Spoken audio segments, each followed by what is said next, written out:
Welcome, ladies and gentlemen, boys and girls, to Hollywood Backlot with Lou and you. It's that time again. My name is VashSky. I'm your host for today's ceremonies, but I'd be remiss if I didn't introduce the one, the only, the person you have all come here for. Lou Washington's Ghost. What's going on? Oh, people come for you too? Really, they do. I do. Well, thanks. I forget about that music. It almost has that kind of rinky-tinky theater organ style at the end when it hits that last chord. I was watching a really good documentary on Amazon last night about the St. Louis World's Fair. They built the largest pipe organ ever built for this thing with thousands and thousands and thousands of tubes. And then they rebuilt it. It's still apparently in the Lord and Taylor store in Philadelphia today. But it's that kind of, movie palace magic.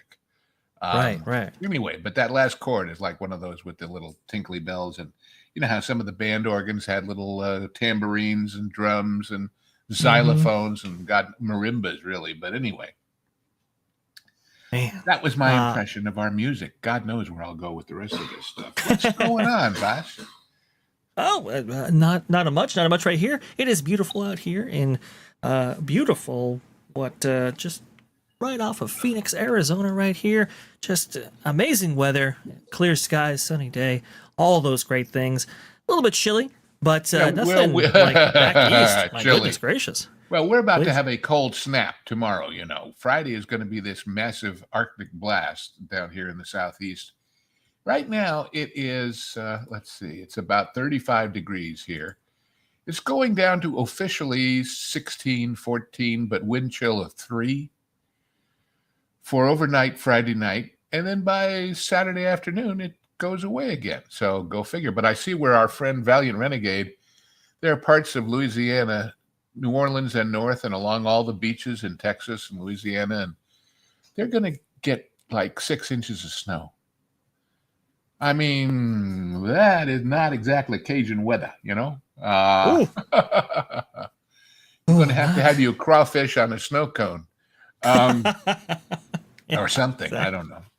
A new delicacy is born for sure. I saw some meme where they were saying, well, do we salt? We haven't done this before. Do we salt the roads with salt or with Tony Cacher's Cajun seasoning rub? I'm thinking wasted on the road, baby. It's good stuff. Exactly. Oh, that is quite amusing. It should be a wonderful show today, free of any snow or weather. But my goodness, the fires are still raging there in the LA area. I know a lot of people are like, "Whoa," I'm done with that story, but it's still going, folks. So just want to go ahead and wish the best out there. Mean, what I saw, I guess it was. I can't remember who it was, but somebody was joking about when they say 18% contained. How can you call anything contained if it's only 18%? That's a very good point. I'd like to say hi. I see he's saying hi to us, to our magnificent wrench, Tom F. Yes. And, well, Jan, there's a lot going on. Jan Monroe says, I'm amazed how little coverage the fires are getting currently. I know. Because, on the other hand, all the coverage would have to put the blame where it's due, and we wouldn't want that from our media, would we? Right. Anyway. We just released a video on the LA fires on that Park Place over there, and the interest has gone down tremendously, and rightfully so. People are kind of moving on, but it's still an important story to us, and that's why we put it out, even though we might not get the viewership. That's okay, because there are stories we're telling regardless. Right. Speaking of stories we're telling, Lou, I see you have a wonderful write-up here on that Park Place going over. Yes, I do. Real world. Please go ahead. It's all based on the show we did Thursday evening, where we did a marathon 4 hours of great stuff. But we started talking about Epcot and World Showcase, and somebody asked in the chat, could there be more nations around World Showcase?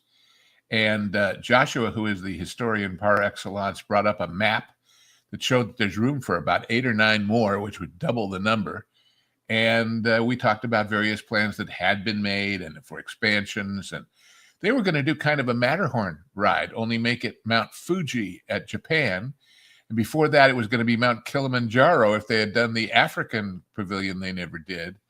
We talked about the very real possibility that they were going to do Spain for a while. There were even, I remember, billboards up saying, coming here, Spain. And none of it ever happened. The last one was Morocco, or it was Norway last, one or the other. I guess it was Norway. But I remember we were there one day when they were building Norway. And you know all those wonderful patinaed, good rust metal rooftops of all those little spires and things in the Norway pavilion? They were bright, shiny copper, and there was a guy up there painting something on them, a totally clear kind of goo. And the next day, they looked 100 years old. It was some kind of intentional corrosion that goes only so far and stops and protects it. All kinds of magic involved in building those. But it got me thinking that people had lost track of the source of all of this. And so I wrote a piece, and our editor-in-chief decided it was worth publishing. And so it was all about, remember, the World's Fair. I mentioned I just watched this great documentary about the 1904-8, whatever, World's Fair. But the World's Fairs were paid for, not the basic infrastructure, but the pavilions were all paid for, whether it was by the industrial giants that backed them, like in Disney's case, GM and Kodak and United Technologies and Exxon, or by the various nations. And the reason why nations wanted to have a pavilion at the World's Fair and then at Epcot was self-promotion. I was watching, there's this girl, Feli from Germany, who does great stuff, and she was visiting the German pavilion the other day. And she expressed surprise that there were so few brands of German beer on sale. And she doesn't get it. The reason why a certain brand buys into a pavilion, whether it's beer or wine or chocolate or caramels or anything, is A, they already have enough distribution that there's plenty of their stuff in all the stores across America. True. And B, they figure if people come to Epcot and try it, they can go home and say, hey, try this beer. I tried it at Epcot, and build their sales. Well, They don't want to build it for just any old brand. It's the one that paid the freight for the promotion. And the same thing was true for the various national tourist boards and agencies of these countries, that they were trying to give people a taste so they'd come see the real thing. Well, in those days, first, as I say in the article, we did not have 24/7, 365, 4K coverage of all the great wonders of the world like we do on YouTube and everywhere else nowadays. Very true. Not the same thing as going, I admit that, but still it gives you a taste. And second, the cost of making those trips was so huge compared to going to Epcot. Now, we had an article, 6-8 months ago, where somebody did the numbers and figured out that you could go from New York City, from JFK, for a week in Bali, in a private villa, in a fancy hotel with food and wine and transit and everything, for less than a trip to Disney World for a week. So the whole economic factor of, never mind a trip to France or to Morocco or to China, what about Canada and Mexico? It's still more expensive.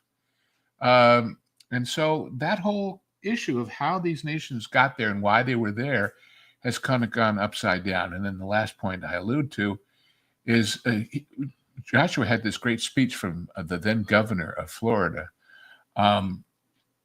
Askew, I think is his name, Reuben Askew. Yes. Anyway, he was talking about the wonderful, the exchange program, the foreign kids coming over to work in the pavilions, and that having them all working side by side would build world harmony, just like, great institutions like the UN and UNESCO and the World Health Organization, all these wonderful institutions. Well, that was nice, and that was a wonderful bit of optimism. But in the real world nowadays, when you've got, I don't know, what was it? Libya was on the Human Rights Commission, and other ones that, and you've got the white helmeted UN peacekeepers doing bad things to people. Those institutions, I quoted in the article, the first was the League of Nations, which failed after World War I, but its biggest backer was Woodrow Wilson, who tried to keep us very much out of World War I because Americans said, hey, it's their problem. We don't want to get involved. But when we realized that A, it was a stalemate that was going to go on forever with the trench warfare without some help, and B, it was killing all of our foreign markets that used to be in Europe, he finally realized we had to get involved, plus the U-boats going after ships that carried American passengers. But when they asked him, now that he was finally going to take America into World War I, what his goal was, this man said with a straight face, quote, "Peace without victory." Because God forbid we should actually want to win or stop it or anything. And mean? I think right up to tomorrow's festivities, people kind of gotten sick of that idea.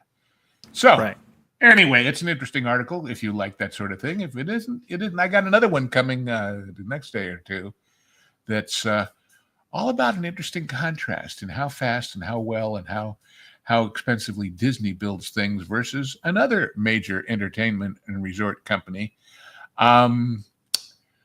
You'll be shocked at the numbers, as I was, and the speed as I was. What if I told you that MGM Grand in Las Vegas has decided to renovate 4,000 plus rooms, and they're starting now, and they're going to have some of them already open for the public by March, and they'll be done by the end of the year. Whoa!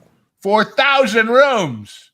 Whoa! Including adding 63 suites and a Netflix-themed restaurant, believe it or not, and a new beach club. And I said, how come they can do that so fast and so cheap, and somebody else we know can't? And that is wild. Well, you'll see the article when it comes out. It has more details and the link to the original article that gave me the idea. But I'll give away the punchline. What the heck? We're all friends here. As I said at the end, it all boils down to my favorite and so true joke, which is, how many psychiatrists does it take to change a light bulb? Answer, only one, but the light bulb has to really want to change. And so, anyway. All right, so we know Disney is mismanaged in the era of Bob, and that's just the way it is. But there's a couple of examples you can read about. Yes, and they are available in the chat right here. I'll go ahead and update the description to reflect Lou's amazing work as well, because he's a fantastic writer. And, it is interesting. I think the concept and idea behind Epcot, especially World Showcase, very, very good. But like you said, I mean, there's definitely flaws, especially as you extrapolate it out in the real world. And it's something that the Imagineers contended with themselves. Like, for example, they really wanted to have Africa present within the World Showcase, but the only one that could even afford to be brought in was South Africa. And it's like, especially at that time, I'm not going to do that. Ken Riegard says, Lou said 40 rooms, right? No. 4,000! 4,000! 4,000! And Matt B asks, so why does Disney not do sponsorships as much anymore? Well, you know what? It takes two to tango. Maybe people don't want to pay for it. I wonder if, what's her name? Mary, the head of GM, wasn't on the board, if GM would have re-upped for World of Ocean. I have said that multiple times. It's like Mary, Mary Barr, I believe. And 4,000. Well, read the article. It has the exact number. Absolutely. 100%.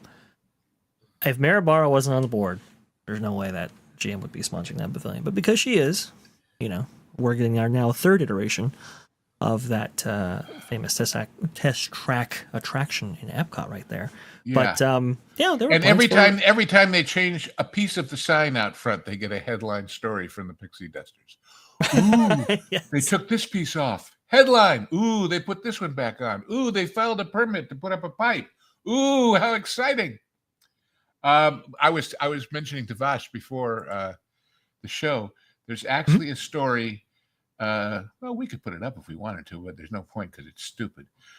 A site called Disney Dining that covers a lot more than that. And it says, this is the headline, folks.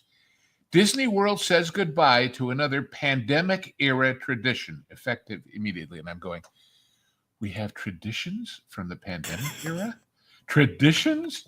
Is every damn move they make suddenly a tradition? Oh, I think Tevye would have something to say about that.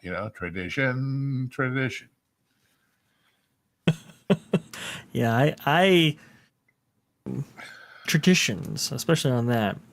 Not quite sure. I'm down for that. That's for sure. No good. But you know, at least some of those traditions are going away. Those are nice for sure. I see Jan in the chat, Jan Monroe saying, until about a year ago, they never failed an inspection in Florida, so failing inspection is news. Well, that's because they have real inspectors now, not paid employees. Very good point. It's the state and the city and the county actually, and the newly SIFTOD and not Reedy Creek doing the inspection. So there you go. Mm-hmm. Indeed. Here's a hint to all you students out there. If you bribe the teacher, you won't fail. Next. I know you need me to teach these life lessons because, you're young and whatever. But still, anyway. Yeah, real tangible skills here on Hollywood Backlot with Lou and you. Yeah, right. We could, although I don't know. I saw an article the other day showing how to check the oil dipstick in your car for people who don't know how. And I thought that's a little scary that there's actually a whole article on that. Yeah, it's tough. that's anyhow, what else is on our list of fun stuff to talk about? Well, sometimes. Wait. As long as we're talking about current events, we should probably plug the jukebox. What do you think about that? Yes, I think we should. I tried to pick a score that A is great, and it is, and B is in theme with the events of this weekend, and is C, nonpartisan. How's that for a tall order? Well, it's easy. As you will see, our jukebox choice of the week, which to revise or inform the people who aren't aware of that, now we're once every show, we're giving you a movie score of note that you can go listen to on somebody else's channel so we don't get dinged for rights. And this is the score to the wonderful movie Air Force One, which I see they said to pick up the Trumps in Florida and bring them to the inauguration. I thought they'd fly their own plane. But anyway, obviously, it's nonpartisan and it's fun. And it's a great score by Jerry Goldsmith. What's also interesting is that this guy who I get a lot of these soundtracks from, whose name is Soundtrack Fred, and you can find him with his own channel on YouTube, and he's wonderful. He puts together these little 10, 12, 14-minute suites of the scores of movies old and new. But here he also puts up, sometimes they get a relatively famous composer to do a score, and they decide, nah, that's no good. Let's get somebody else and try again. And in this case, they also have the one that was rejected. There's a picture of it. Randy Newman did the score originally, and after they didn't like it, they had to call in Jerry Goldsmith in a big hurry to do one they liked. Anyway. That was crazy to learn that. I never knew that Randy Newman did the score to Air Force One at any one point. You can definitely hear, like, if you're familiar with Randy Newman's scores, especially from like Pixar films, for example, there are definitely those elements in there. Well, but remember, he did things like The Natural and other, strictly instrumental, not song scores, is what I'm trying to say. Right. So, and of course, his whole family. I mean, the Newmans are half the scores in the history of Hollywood between them. Anyway, Air Force One is a great score, and if you want some commanding, powerful music to listen to while enjoying the weekend's peaceful change of power, this might be a good one. Although I sure would like to see it recast with our new president telling our former president, "Get off my plane." But anyway, I would love to. But that's just me. That's just me. Anyway. Well, now there is a Disney connection here, not just through Harrison Ford, Jerry Goldsmith in particular. Lou, could you run us through that one? A Disney connection? Yes. Do you know? No, I don't know what you're alluding to. I probably do know, but I don't know that I know, if you know what I mean. Okay. Well, in February of 2001, a little park that adjacent to Disneyland rose up and opened its gates for the first time. And with that came a new attraction in the form of Soarin' Over California. And Oh. Soarin' Over California features one of the best scores of all time. And Yes. guess what? Yep, there you go. By Jerry Goldsmith as well. Well, yeah, sure. And it's boy, just go find a video of the thing. The video is lousy because it doesn't begin to capture the majesty of the movie making. But the score, the influences of both dramatic big music and the Spanish elements of Soarin' Over California, with that stuff in the Enza Borrego, with the people on horses, that kind of feeling of the old California, the vaqueros, and it's a great score. It's a great score. Absolutely. 4.5 minutes. It does a whole heck of a lot. It's great. It's fantastic. And they try to evoke that same magic with a lot of the themes from that original score in the new version of Soarin'. Not quite as good, though, as the original. It's interesting because I was like, wait a minute. Air Force One, Jerry Goldsmith. I'm pretty sure a piece of that score is actually in Soarin' Over California, particularly the Q. The Q features so many scores from movies that that's certainly theme. Possible. Sure enough, Jerry Goldsmith, Air Force One, Welcome Aboard, Sir, was featured in the score for Soarin'. Yeah, there you go. And then we've got Jerry Goldsmith from Medicine Man in there, and Bruce Broughton, who's also, Alan Silvestri, John Barry. I mean, there's Apollo 13. Yeah. Well, and we were talking about the original background stuff at Epcot. There was this sort of famous one of the very first what was the style that they called those? Anyway, it was a record called Deep Breakfast. Yes. It was new age music was suddenly a big deal. And Deep Breakfast was all over Future World back in the day. So you could have breakfast at Deep Breakfast. Oh man. But you would, if you go look up Deep Breakfast and listen to the music, you'll suddenly, if you were ever there in the old days, recognize it from Epcot, because it was like, there was this one that went sort of da da da da da da da do do do do do, and I'm humming a silly piece of music that nobody else will recognize but me, but that's just the kind of guy I'm. Anyway. Very cool. Very good.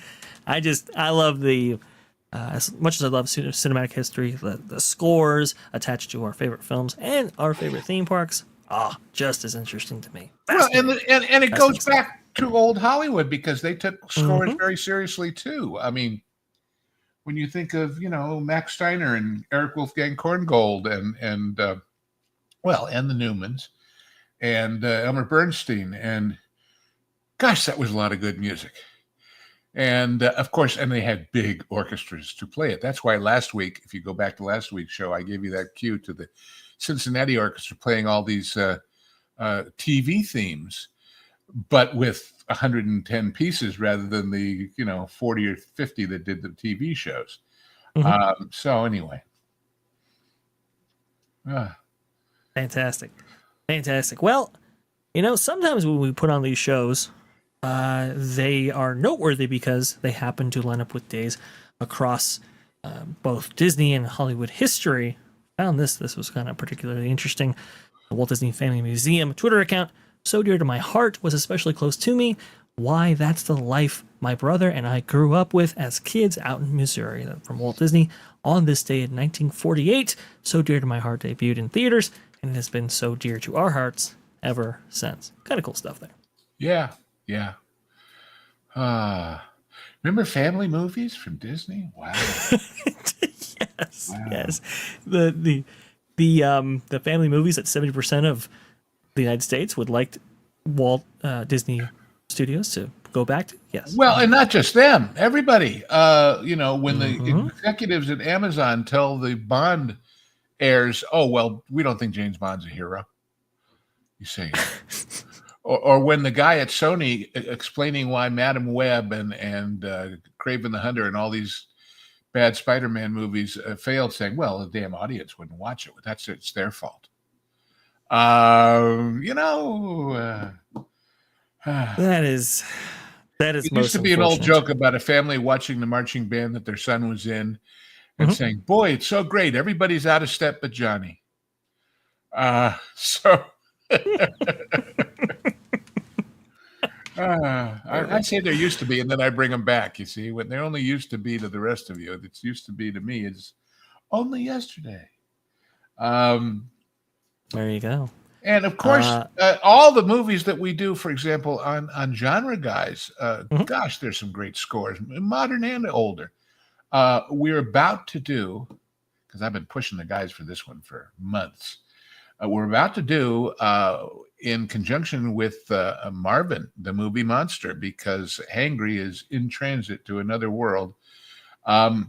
One of my all-time favorite movies, and you know, I'm happy to say, watching it again, it loses nothing, and that is Douglas Fairbanks Jr.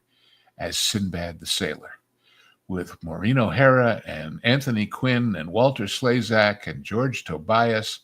And you might recognize at the very end the guy who is the old, tall, skinny guy who runs the island that everybody's after, Daryabar.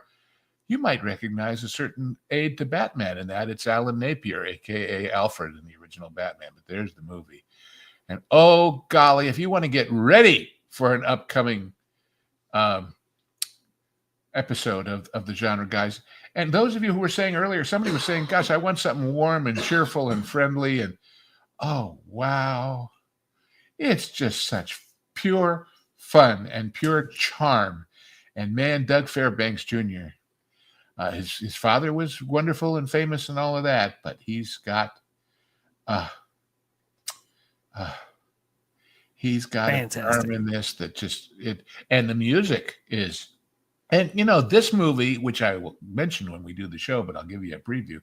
It Please. reminds us of how a huge culture, that being of Persia and the Arab world, has been denied to us because of their political activities, their terror activities, if I dare call it that.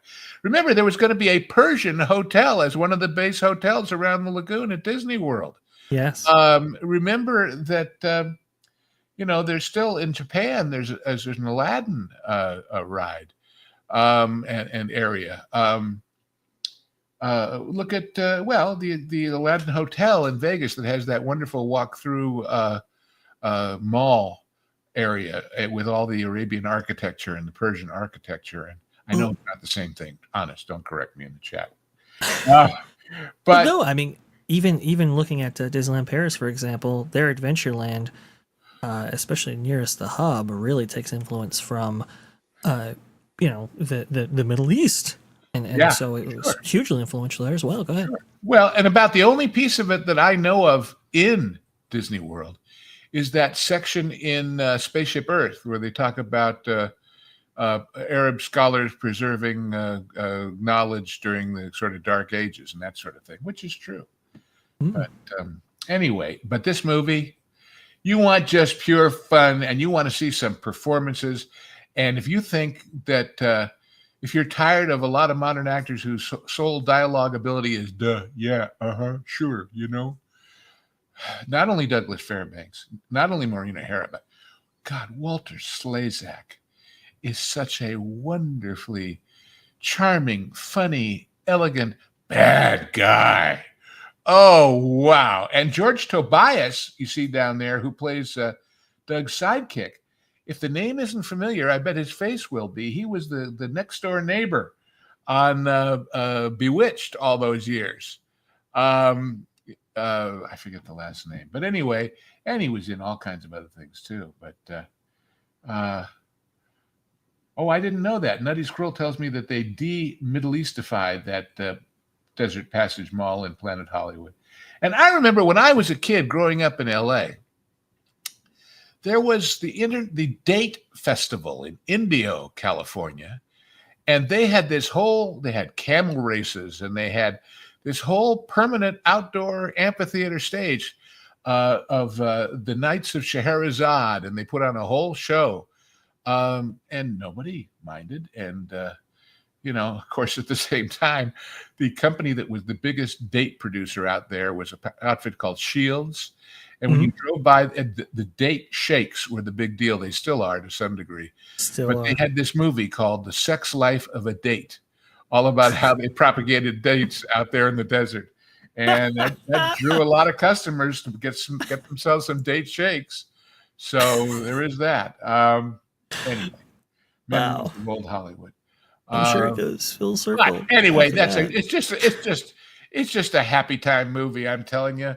Anthony Quinn is the bad guy, but Walter Slezak is the real bad guy, and it's sexy without being obscene. It's charming without being cloying. Anyway, I can't praise it enough, so I'll stop. Next. Absolutely. No, hey, I am very much looking forward to that genre, guys, for sure. I have a membership to WW Pro. Oh, well, I'm not sure exactly when it's going to get put out, because we tried to build a few extras into the backlog so that when we were traveling or otherwise disengaged, we'd have something. And good old Pro, we put 2 up this week because, hey, we have so many, let's put some more up. And Hangry had to say, that wasn't what we had in mind, actually. So we're a little ahead of ourselves. But anyway, we'll work that out. I could definitely see Pro doing that. Yeah, well, I can definitely see Pro doing that. But don't worry, Genre Guys is absolutely phenomenal. Definitely check it out. Coming here. Well, that's the thing. I am way behind on the Genre Guys. We still have Airplane in production right now. It's coming out. You're way behind and overworked. Surely you must be serious. Yeah. I do apologize. Lauren actually reached out and was like, hey, we got Genre Guys coming out on C-3PO. Yes, we do. So we're gonna get them out, folks. Don't worry. But I think I might have. It was so funny that we had Airplane and Airport happening more or less simultaneously. So yes.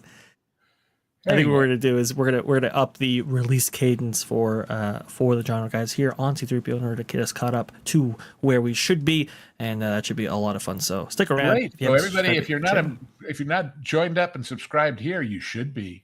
You should be. Shame on you, and notified and all that kind of stuff.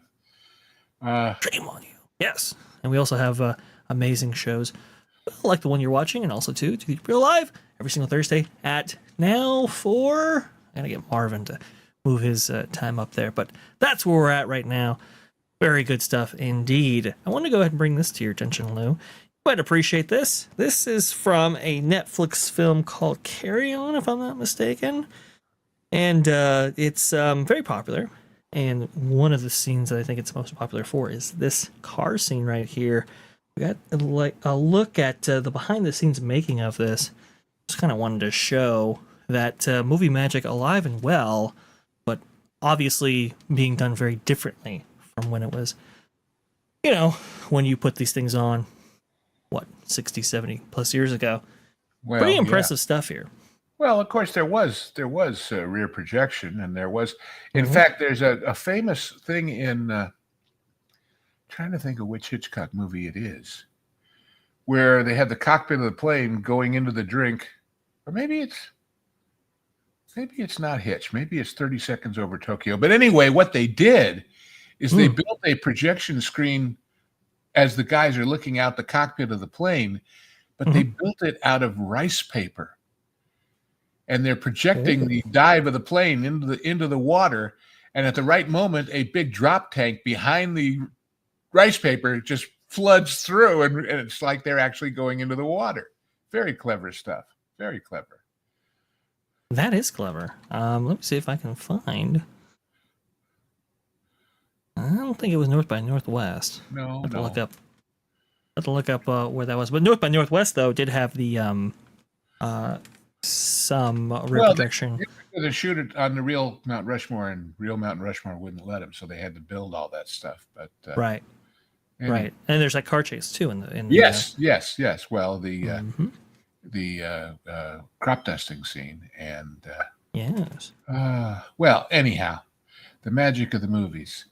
Magic of the the movies, indeed. obvious question is, I see their seatbelts were fastened, or they would have been thrown upside down by that spin. Yeah. Um, Yes. Yes, indeed. and yet, it's interesting because this being the shot, they learned a lesson from Hitchcock. Mhm. If you watch one of Hitchcock's, was it the last or the next to last, Family Plot, and if you get the special features versions, which I highly recommend, there's an interview with, why is my mind going blank? It always does at these moments of extreme. But there's a great car chase where somebody has sabotaged the brakes on Bruce Dern's car. And Bruce said, so what? We're going to go out on the road and shoot it? And Hitchcock said, no. He said, the problem with all those scenes is you're outside of the action. He says, all we're going to do is shoot you in the car. And 90% of this thing of him weaving back and forth on these mountain roads, trying to stay from going over the side, it's all inside the car. So it gives you the feeling of what it would be like to be in that situation rather than the detached outside looking at the stuntman driving a car down the hill. Anyway, interesting interview in that with Dern and also with, William Devane is so wonderfully, drippingly evil in that movie, and Karen Black, and it's a fun movie. You should watch it sometime if you haven't seen it. Absolutely. And the way that Alfred Hitchcock is able to connect the audience with the action and not feel so disconnected from it, especially in 19... Hey, 50s? Speaking of scores that were rejected, the score for Frenzy, if you go on that soundtrack, Fred, there's 2 scores there. Really? Because one was a very suspenseful score by, I forget who, but it was pretty good. But that's not what he wanted. The opening scene of Frenzy is the shot aerial over London, and you see Big Ben and Parliament and Tower Bridge, and it all comes down to the police pulling a body out of this Thames. And he didn't want the scary music. He wanted that Land of Hope and Glory England stuff, and I think John Addison did it, and it's all very cheerful and upbeat, and then at the end, boom, there's a dead body in the water, and we go from there. Anyway, yeah. Ron Goodwin, there you go. Oh, there, unused score by Henry Mancini, no less, was rejected. There you go. Wild stuff. Here, let me go ahead and get the link in here for the chat. That way they have access to it as well. Everybody, if you love music, go to Soundtrack Fred. You'll find everything. Yes. You'll find everything and then some. See, there you go over the right. There were links there to other ones that he does, but he does everything. He's really good. Absolutely. There, Silver Streak. Anyway.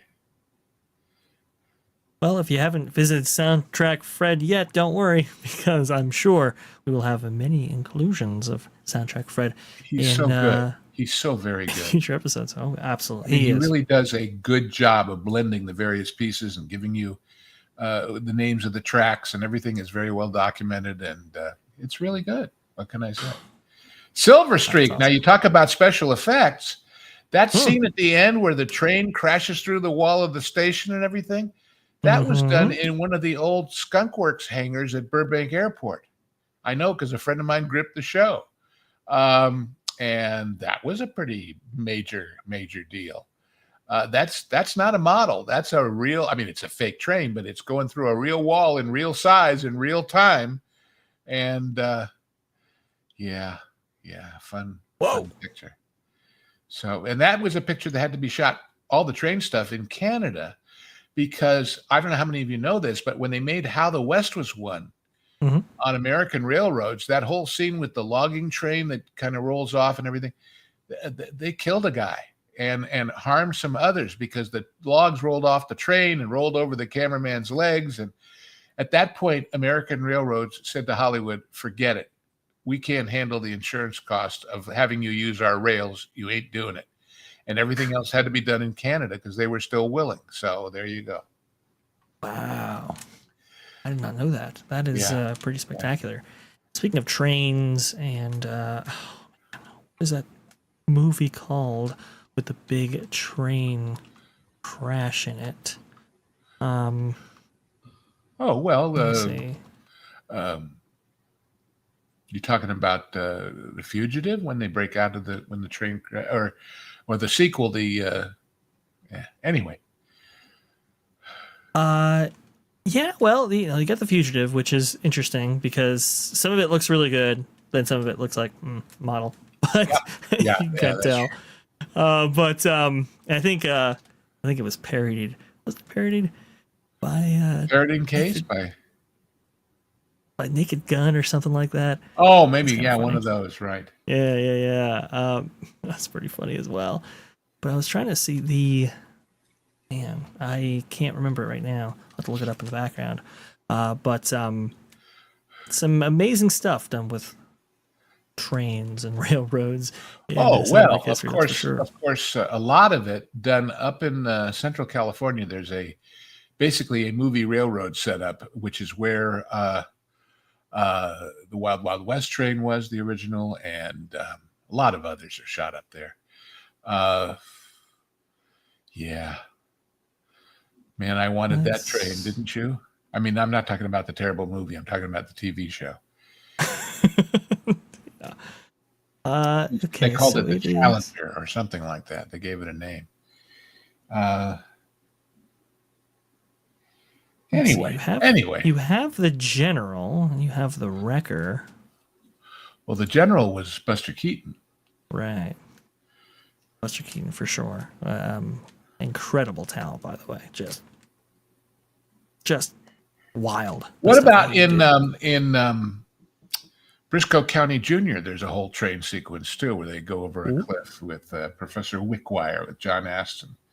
Uh, Oh, that's a good one.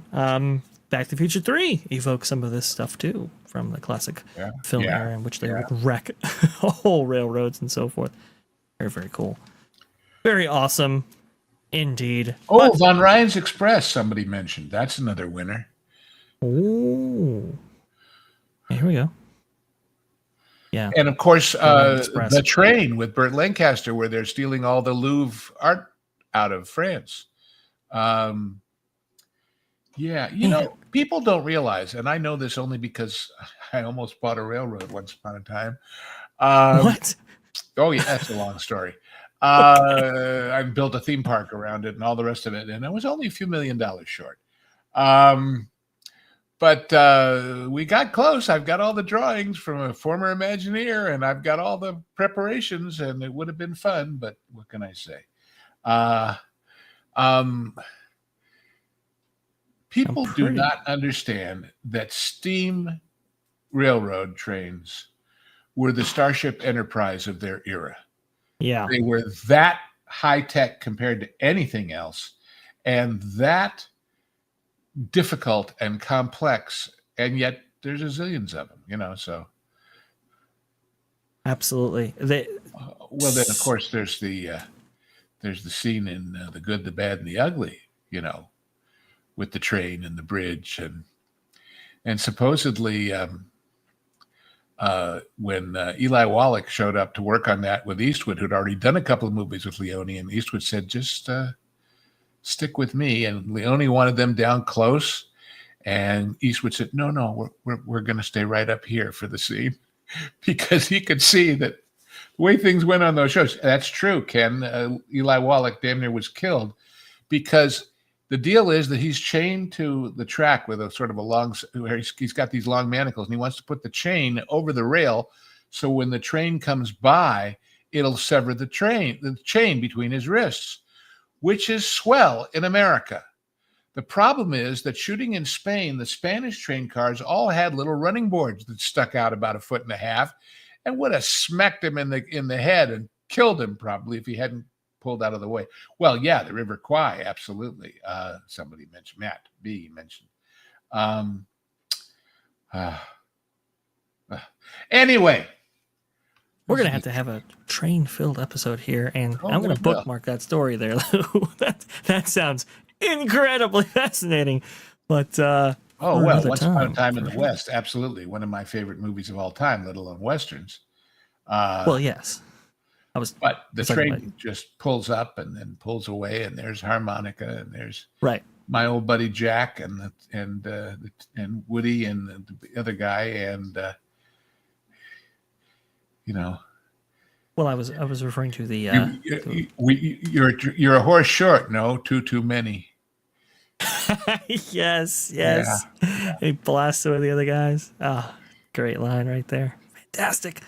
Love that film. I am spaghetti westerns. Oh, And I've told people, I think the story about Once Upon a Time in the West. It's about 3 hours long in the original, and it played for, I think it was 2.5 years at a theater just off the Champs-Élysées in France, and they decided to have a big event on the 2-year or 3-year anniversary, and invited Leone to come, and had all the fans, and the projectionist came down into the lobby, walked up to Leone, and punched him in the nose, screaming, "It's 3 hours long, and it's so slow, and I have to watch it every day." Oh man. But, he cried all the way to the bank. So what the hell? Yes, exactly.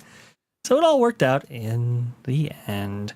But no, we're going to talk about. This is not even the beginning of the end, but it is perhaps the end of the beginning, as a certain prime minister once put it. Now we'll put a pin in that story of your lost railroad there. That's an incredibly fascinating thing. Maybe we'll have to do a whole show on trains. No. But anyway, on trains, yes. On that story, no. Anyway.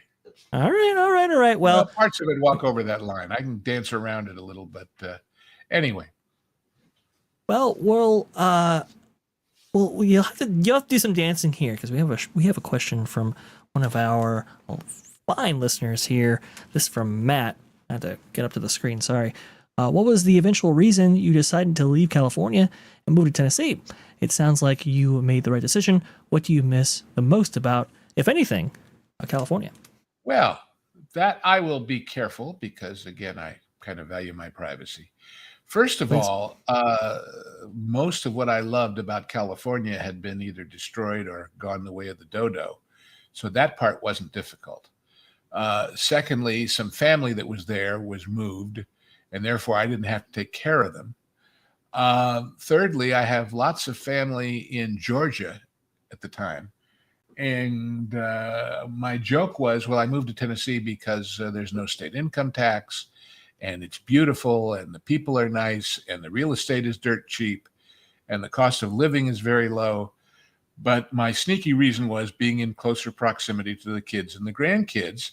As I said at the time, I said I can spoil them in person instead of by Amazon, but they're still far enough away I don't have to babysit every night. So there was that. What do I miss? I miss what was, not what still is. I thought I'd go back every couple of years, but I don't see any reason to anymore, certainly since they burned half of it down. But I lived through one of those fires too, as you've heard, and they're not fun.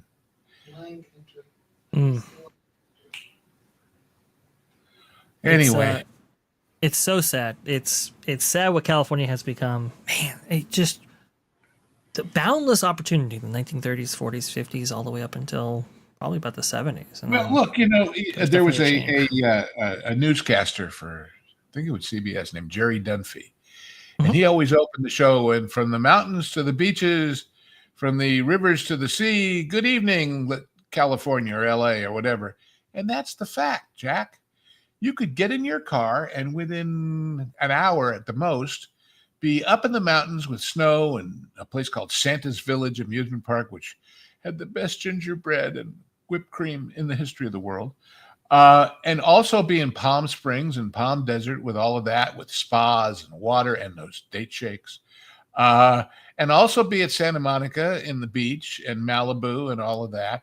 And also be down to, LA City, you have to understand something. When they talk about these fires having X zillion square miles burned, it's still a drop in the bucket, because the city of LA is roughly 250 square miles. The county of LA is roughly 450 square miles. And if you add in Orange County and Riverside County and Kern County and Santa Barbara and San Diego, Basically, you've got, with the exception of that stretch that is Camp Pendleton, from the Mexican border to Santa Barbara and beyond, and Santa Ynez, to Vegas, to Palm Desert and Indio. That's LA as a state of mind. And when I was a lad, you could do all that in 30, 40 minutes in any given direction. I always tell the story. I used to have friends come out from Boston or New York or Philadelphia or Chicago, and they'd say, and we were on the west side, and they'd say, well, where do you want to go to eat? And I'd say, I know this great restaurant down in Laguna Beach. And they say, where's that? And I'd say, about 40 minutes each way to go to dinner? Are you mad? Because, of course, they were born, grew up, worked, lived, and died in 20 blocks. But it was no big deal. Now, it used to take me an hour and a half just to get to my doctor when I left. And so the decision to leave was there for a long time. The decision as to where to go, we talked about stopgapping the total move in Vegas or in Arizona. But then I said, if we're going to do it, let's do it. Mm-hmm. And I was vindicated. We had been here many times before, but I was vindicated the day that we woke up in the hotel here in Chattanooga, as you all know where I am. Mm-hmm. And, what do you do when you're in a strange city and you're about to go out? And you turn on the TV to see what the traffic is like if you're from LA. Mm-hmm. And I turn it on, and here is the local traffic reporter, and he's got 4, 5, 6 big monitors behind him, pictures of roads from traffic cameras, empty. Once in a while, one car goes by. And he says, well, if you're taking the whatever bridge, it's going to be 4 minutes longer commute today than usual. And I just fell down laughing. 4 minutes?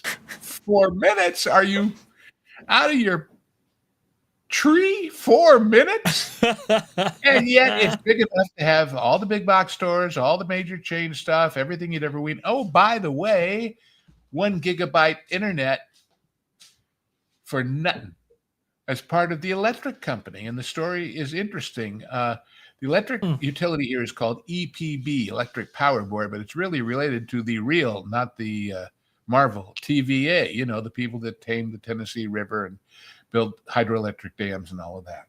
Right. Well, EPB had a problem, as most utilities do in the South, which is when weather like we've had, winter comes and the snow and the ice builds up on old tree limbs, they tend to fall and take down power lines.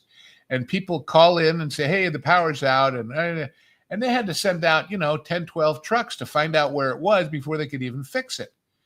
And somebody got the bright idea, what if we put fiber optic cable through the entire network? We'd see it on a map before they even told us. Well, it worked. It worked so well that the first year they did it, they supposedly saved something like 50 or 100 grand on gasoline because they didn't have to send so many trucks out. They knew where it was. And of course, they gave faster, better service to the customers. And that's when somebody said, well, we've already got this fiber network. Couldn't we put internet through it? And that's why this is now known as the gig city, where we get 1 gigabyte internet for $69 a month. And you can have 10 gigs if you're a business for like $250 a month. And that is why so many tech startups came here and are still here. This is kind of the Silicon Valley of the South now, because you've got that kind of speed. And when you get off you've seen it. You get off the airport, there's that big banner that says, welcome to the gig city. It's also called the Scenic City because Outdoor Magazine, which covers all those sports I'm incapable of doing, like kayaking and mountaineering and hiking and rock climbing, has named this the #1 city in America for that many years running, because the scenery is gorgeous and the hills are gorgeous and the river is gorgeous. It is interesting, I will say, living on a river instead of on an ocean. When you live on an ocean, you see seagulls and you hear, ocean noises. Here, you don't hear. We used to live actually out towards the desert from LA, and you'd hear coyotes and you'd hear trains. Here, what you hear is barge horns. So, anyway. And when, as far as airports, Atlanta Airport, of course, is the nearest biggest one, which is a couple hours drive away, hour and a half. but it's on the south side of Atlanta, which means you have to go through town to get to it. Mhm. Many people who live on the north side of Atlanta prefer to drive an hour and a half up here, park at our cute little airport, Mhm. and then fly even back there to change planes than they do to go to Atlanta Airport with all of its massive delays and security issues. I remember after having not gone anywhere for a while, one day I was going to Dallas to see my mother, Mhm. and I looked at the boarding pass and said, "Oh, gate 5." I said, "Oh, I won't have far to walk. It's only gate 5." And then I forgot there were only 5 gates. Now we have 8. I think they added a few more, but No, the Chattanooga Airport, if you've ever been there, it is super tiny. It's super small. Almost nobody's ever there, which is awesome. It's great. It's getting a little bit more popular now as you have a population explosion in your area. But still, you can I fly mean, from it's here to Chicago, to New York, to Pittsburgh, I think, certainly to Florida, to Tampa, and to Orlando, and to Dallas. And from there, you can go anywhere in the world. So, that's basically. Now, when I fly in, I usually always have to go through Atlanta, and it's terrible. But yeah. You should look into. I don't know how much more or less it costs, but I've always done it by way of DFW to come across from there. So, because yeah, okay. it's from there to here. So, I'll look into it. I'll look into it because I like Delta, but man, I have to go oh, through Tom Atlanta is one talking more about time. that. Tom, Mrs. Santa Claus's gingerbread up there at Santa's Village was the greatest gingerbread. It was like the thick, looked like, like a deep dish cornbready gingerbread. And it was hot and it was delicious. And it had freshly made whipped cream. And oh, dear God, it was good. The Chattanooga Chuchu. Now that's interesting. The Chattanooga Chuchu, of course, no longer exists as a choo-choo, but it is a hotel, the train station. Mm. And it has a comedy club and a jazz club and a couple of restaurants. But the rooms, some of them are actually train cars turned into rooms. So that's kind of fun. But if you want to see something funny on the internet, folks, you know the song, of course. Pardon me, boys, that the Chattanooga Choo Choo, and the original is a great number with the Nicholas brothers and all that. But look it up. Look it up. Carmen Miranda, the lady with the tutti frutti hat, Yes. has a video from a movie of her doing Chattanooga Chuchu, Kachu, Kachu, Kachu, and she's doing it with that Brazilian beat. And oh God, is it priceless? It's absolutely super. That's fantastic. Now, I don't know, Lou, if you answered why you moved. I moved because there was nothing to keep me there, and the price of living and taxes, and again proximity to the family. I mean, to give you an idea, folks, if you want to go do an interesting experiment, there is, I think I've mentioned this on some of the other shows before, maybe even here, but there is a website called City Data. That's the word city-data.com, where you can look up pretty much any city or town in America and learn everything you never even wanted to know, like who are patent holders there, who are famous people who were born there, who's got an airplane there, where are the radio stations, what's the top 10 last names, what's the top 10 first names. It's just a huge compendium of census data and crime data and economic data. There it is. But they have a little toy on there somewhere, and I don't know where it is exactly. But they've got a gizmo where you put in your zip code of where you live, your zip code of where you're thinking of moving to, and a number for your annual income. And when I saw that a town we were looking at a house in at the time up the river from here called Spring City, you could live, basically it computes basic stuff, a cost of energy, cost of rent, cost of transportation, that sort of thing, right? And basically, to move from where we lived in beautiful Sylmar, California, to Spring City, I picked the price that just sort of a median income. It wasn't what I was making. It was what we were making from a secondary business. But 75 grand, I figured, okay, that's a good number. You know what it costs to have exactly the same basic, not granted, you're not the same stores, not the same necessarily entertainment options, 24,000 in Spring City for what 75 grand bought you in California. Whoa. And if that isn't an incentive, I don't know what especially in these inflationary times. Now, inflation is everywhere. There's no doubt about it. We've seen it go up here like crazy. But still, all things being relative, and it's not just, I'm not trying to get everybody to move to Chattanooga because then you'll ruin it. But there's a lot of good places. Now, on the other hand, have I told this story about Nashville before? I forget. But when we were looking and thinking of moving here, not before we actually knew we were, but when we came here because we liked it, to Tennessee. Funny enough, the first time I ever set foot in Tennessee was a plane that that stopped over. I never even got off the plane in Nashville on the way to Orlando to go to Epcot back when it first opened. But the first thing you notice from the air is that I was used to a place where you had pine trees, or you had oak trees, or you had what? Tennessee, you had this dappling of color.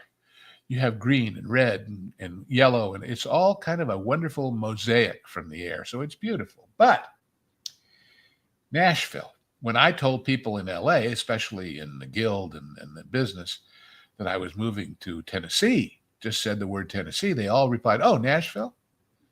And my answer was, no, it's already too much like LA. It's a great place to visit. I love the city, but it's only an hour and a half up the road from here on a good day. No trucks crashed on the interstate, but then that's life in the world, right? But here's how I told the story, and it's absolutely a true story. My wife and I were going to the Opry, which if you ever come to Nashville, you must do, even if you think you hate country music, because it's an experience, because it really is a live radio show that goes out to the world, and there's applause signs, and they do the commercials live and everything else. It's just fun from a showbiz point of view. And if you do it, I highly recommend that you buy the backstage tour, because all the dressing rooms are designed, each one to a special theme, and it's just a lot of fun. Anyway, so we're going to the Opry, and it's like August. It's hot, and it's sticky, and it's awful out. And we were like a couple, 3 hours early. Didn't want to go back to the hotel.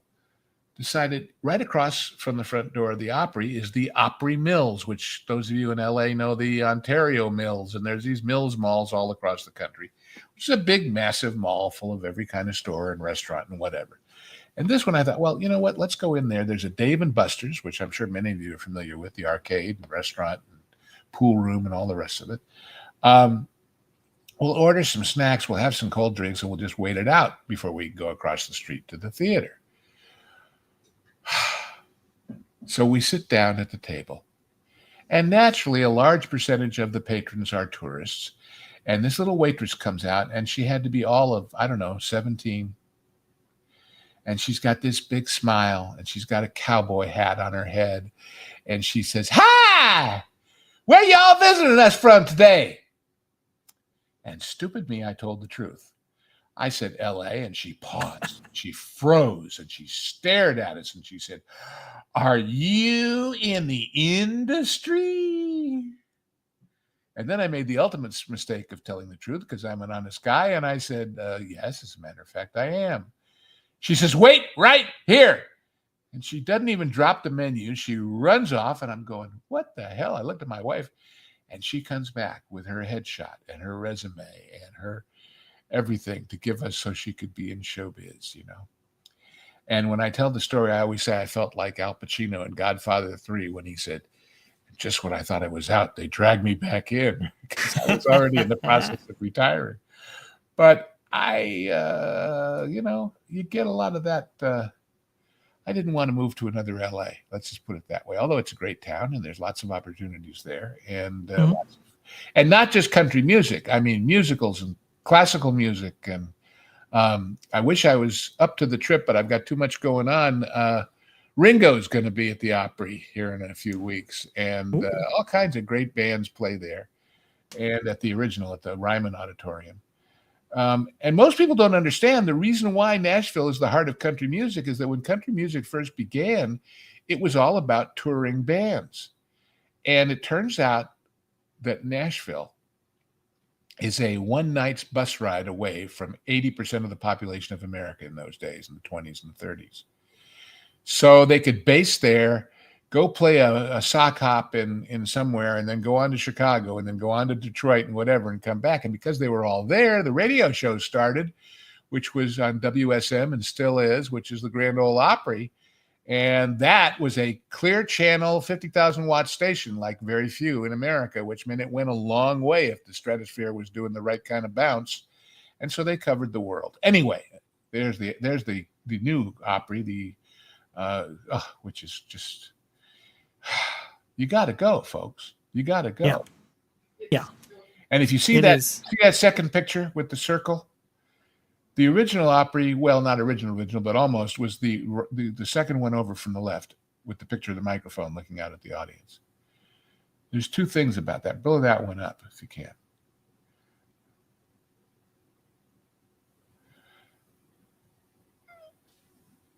There. Now, first thing you'll notice is, in deference to the Ryman, which was originally a church, and they call it the Mother Church of Country Music, which is still there, also plays shows. All those benches, they're church pews. Now, granted, they're modern ones that were built for this new theater. Secondly, that circle, that is a piece of the stage from the Ryman that was brought over here to carry the tradition. And being in the circle at the Ryman, that's cool. Old WSM microphone is a special privilege for anybody. And some of the most fun videos, if you go to the Opry's video channel, you have to be a member. Well, you don't have to. You can play there. But if you are a member of the Opry, then you're obligating yourself to play a certain number of shows a year, but you kind of share in the wealth a little bit. Right. And it's the highest honor in music to be invited. You have to be invited to be a member. And you will see videos on there of some of these great musicians out there. They're playing a concert wherever, LA, Chicago, New York. And suddenly out of the wings comes some relatively famous star of the Opry, whether it's Marty Stewart or Dolly Parton or anybody. And they say, "Excuse me, but have you got a minute?" And he's like, "Uh-oh, what's this?" They don't expect him. And he said, "Well, I just came out to ask you, we'd like to invite you to become a member of the Opry." And man, and then they have the induction at the actual theater a few months later. But that moment when they get caught, it's like the old This Is Your Life show, where they would interrupt somebody. It's really some special stuff where these people just realize the honor they're being paid. And it's a great show, folks. Go sometime. You'll thank me. You really will. Oh. Anyhow. And Nashville has the Country Music Hall of Fame Museum. And as part of that, there's an offshoot tour that takes you to the studio where everybody from Elvis to everybody else all recorded their great hits. And there's a lot of music history there. There's a lot of history. There is. And even for you theme park guys, there's theme park history there as well. Opry Land. Yes. Don't forget. Well, it's gone now, but it's where that mall is. But yeah, there's and there's a lot of places that do gospel Sunday brunch, and it's on the one hand, it's a town full of people who want to be, but the ones who have level head. We met a girl who was really, really good, who was playing the gospel brunch, and she said, what I learned, and people told me, this is a 10-year town. You come here and you work and you get to know people, and you do the open mics and you do the free ones, and you get people to know that you've got some quality and you got a shot. So there you go. And the band at the Opry, when you take the backstage tour, they can play anything. And they don't necessarily know all the songs to back up some of these stars who have their own little combo that plays with them, but the whole band joins in. They go backstage for 20 minutes and learn the guy's act, and they're that good, So there's some serious musicianship going on there. And then you get commercials for chicken and insurance and Dollar General stores. And so that's kind of fun, too, because the hosts, the people that MC this, are all the DJs from WSM. So anyway. That's fantastic. What that's got to do with the backlot, I don't know, but here we are. So there you go. Well, the backlot really is we're all kind of part of it, right? No, it's really the entertainment industry, and wherever backlots might be in terms of studios, sound stages, whatever, whether they be in Georgia, Hollywood. It's all about entertainment. So I think it fits.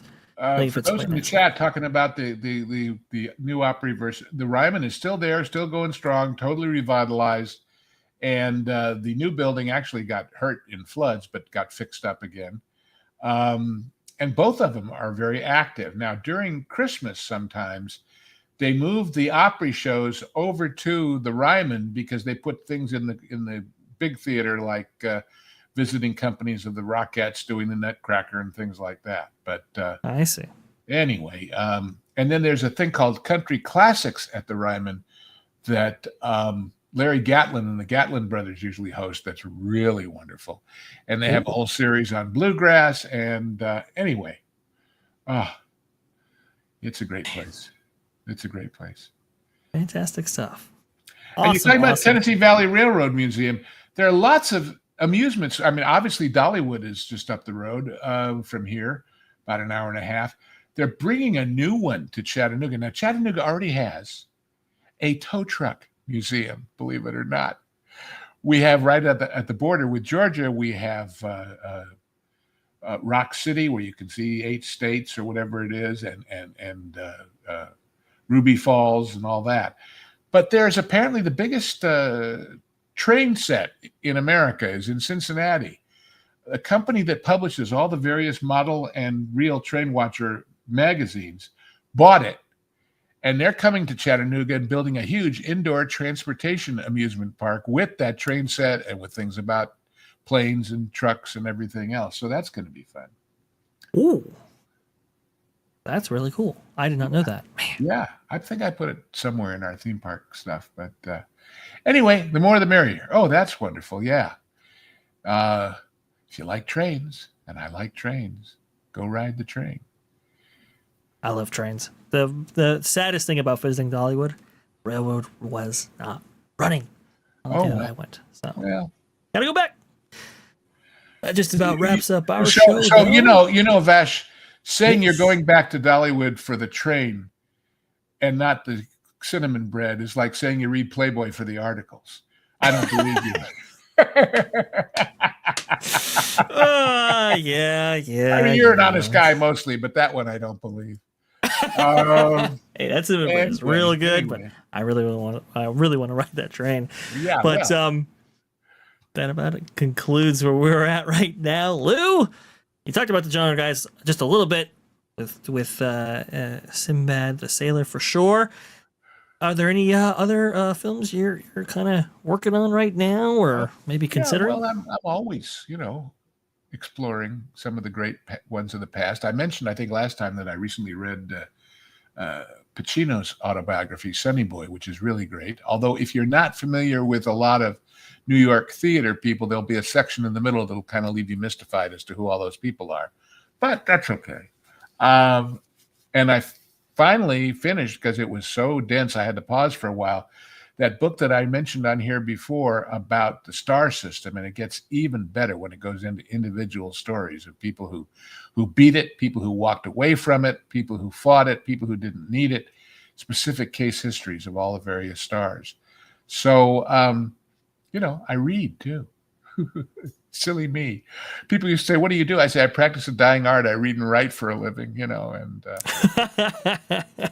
not so much cursive anymore if you just want to curse. But anyway, what was the last one? That book, by the way, The Star Machine, very interesting. Very wow. Especially, like I say, after the middle part that gets a little slow, but when she gets into the individuals, Loretta Young and Deanna Durbin, who we don't think of now, who basically became a major star, could sing. One day decided, well, I made 20 movies. That was fun. I'm bored, and disappeared. Went to some little village in France.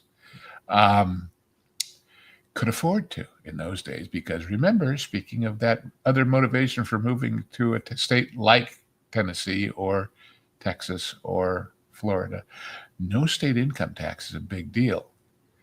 And there was none in those days anywhere. It was all, guess what paid for the federal government until they put the income tax in? Mm-hmm. The T word. Tariffs. I love that they're starting a new agency called the External Revenue Agency instead of the internal to collect the Oh, tariffs. I love that. That's so good. I love that so much. Well, Um, anyway, but to live there, yeah. TWCC 406. I will say, the area around Pigeon Forge and all that. That oh is yeah, oh some of the yeah, most visited. Sevierville and I'll tell you what's interesting. If you want to do it, TWC 406, if you want to drive, start on the other side, start over in the Carolinas, because Yep. here's the thing. You know, we have the Smoky Mountain National Park runs up and down the ridge there. And when you're on the Carolina side, it's all very soft. Parts of it, and I don't mean this disparagingly, will remind you of Tiana's Broccoli Adventure in the sense that it's soft hills and rounded tops. It's beautiful, but that's because all the storms that come in from the Atlantic have worn those hills down over the centuries. But then almost the minute you cross the border up there down into Tennessee, everything is rugged and rough and masculine and sharp edged. It's an entirely different ecosystem as you cross that ridge, and it's fascinating to see the difference. It's crazy. It's just the topology changes in this area. And even wild. within the area, we happen to live in a little pocket of Chattanooga that's kind of sheltered by both Signal Mountain and Lookout Mountain. Right, And these so like big a valley storms almost. don't hit us the way they do people to the north and south of us within a few miles. So, you know, remember there's this thing called the Cumberland Plateau. The Tennessee River begins up around Knoxville, a little above it, and curves down and goes past us, and goes down into Alabama and Mississippi, and curves back up into Tennessee, and then goes all the way up to basically Paducah, Kentucky, where it joins up with the Ohio. And in that circle is this plateau that is a whole different ecosystem from the rest of the land around it. And it's just, you know, coming from a place where, yeah, we had the beach and the mountains and whatever, but it was all basically the same. Here, the variances are fascinating to watch. And if you like outdoorsy stuff and beautiful scenery and nice people, the only downside compared to having been brought up in LA, there's a little bit of a manana mentality here. You know, things don't quite happen as fast or as quick or as you know. And some of those people that act real nice, they're probably SOBs in private, but at least they have good manners. So there's that, you know. Hey, I mean, the Southern hospitality is a real thing, and it's alive and well out there. Well, but it also includes the phrase "bless your heart," which sounds nice until you know what it means is you're a damn idiot. So, you know, well, that's what cast members would say to you. Have a magical day. That's all. That's what that's all about. Right. You and your magic can go down the road to an epic if you like. But anyway, I am enjoying living. I enjoyed living in LA all those years when it was good. When it got ungood, I started looking for somewhere else, and this is where I found. A lot of people go to Texas. My brother's in Texas. My mother's in Texas at 97 and going strong. But I came a little further and found something special. And of course, right now let's see here. It's 34 degrees here. And tomorrow night, it's going to get down to wind chill 3. But then the next day, it's not. So we get a little bit of winter every year. And people say, oh, God, what about? And you know what? The snow never lasts more than 3 or 4 days on the ground in our experience of now going on 7 years. So there you go. There you go. We learned a little bit about LEW'S Backlot here on Backlot with Lou and you. My current Backlot, yes. My yes. There's no big black tower, but no. But there is cinnamon bread and barbecue and of course, those of you touring, I would be remiss if I did not suggest that you make it up to the place where I've owned property for many years before I ever moved here, and that is Lynchburg, Tennessee, the home of Jack Daniels. And you will have a grand time taking the tour and eating at Miss Mary Bobo's boarding house. And you got to go. You got to go. And if you need details, get in touch with me and I'll aim you in the right direction. So absolutely. Yeah. So good. So good. I gotta visit Lynchburg and see Jack Daniels there. That'd be so cool. I've heard so many good things, and Yeah, well, we'll you've take regaled you. me with many Show you stories. the VIP tour. So good. But TWC 406, I'm not saying drive all the way across, although that's an interesting ride on I-40. There's lots of good stuff along the way. If any of you going on I-40, you go through the Big Texan, the steak place, which you can go look up online and watch people. They have what they call the home of the 72-ounce steak.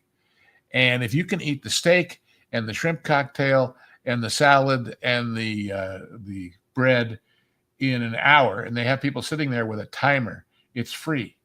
Now, if you were trying to imagine, you haven't been to their website, the Big Texan, I think it is.com, a 72-ounce top sirloin basically is a 2 to 3 inch thick home plate made out of meat. That's what it looks like.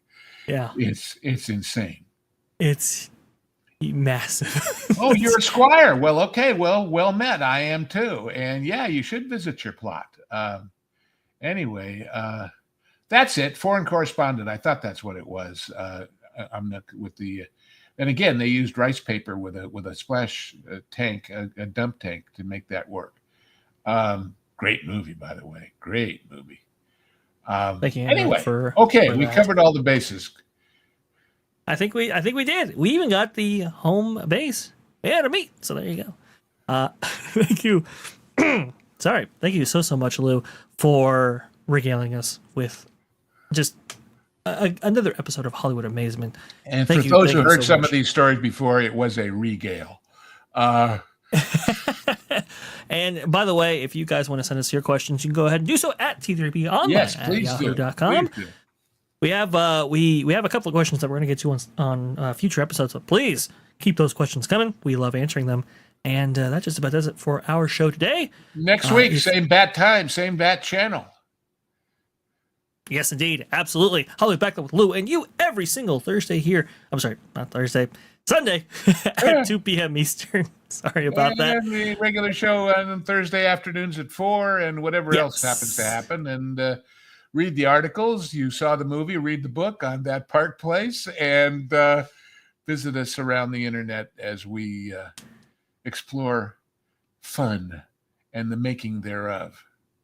Absolutely. Couldn't have said it better myself. Don't do it. Same bad time, same bad channel. Thank you so much, folks. We'll see you next week.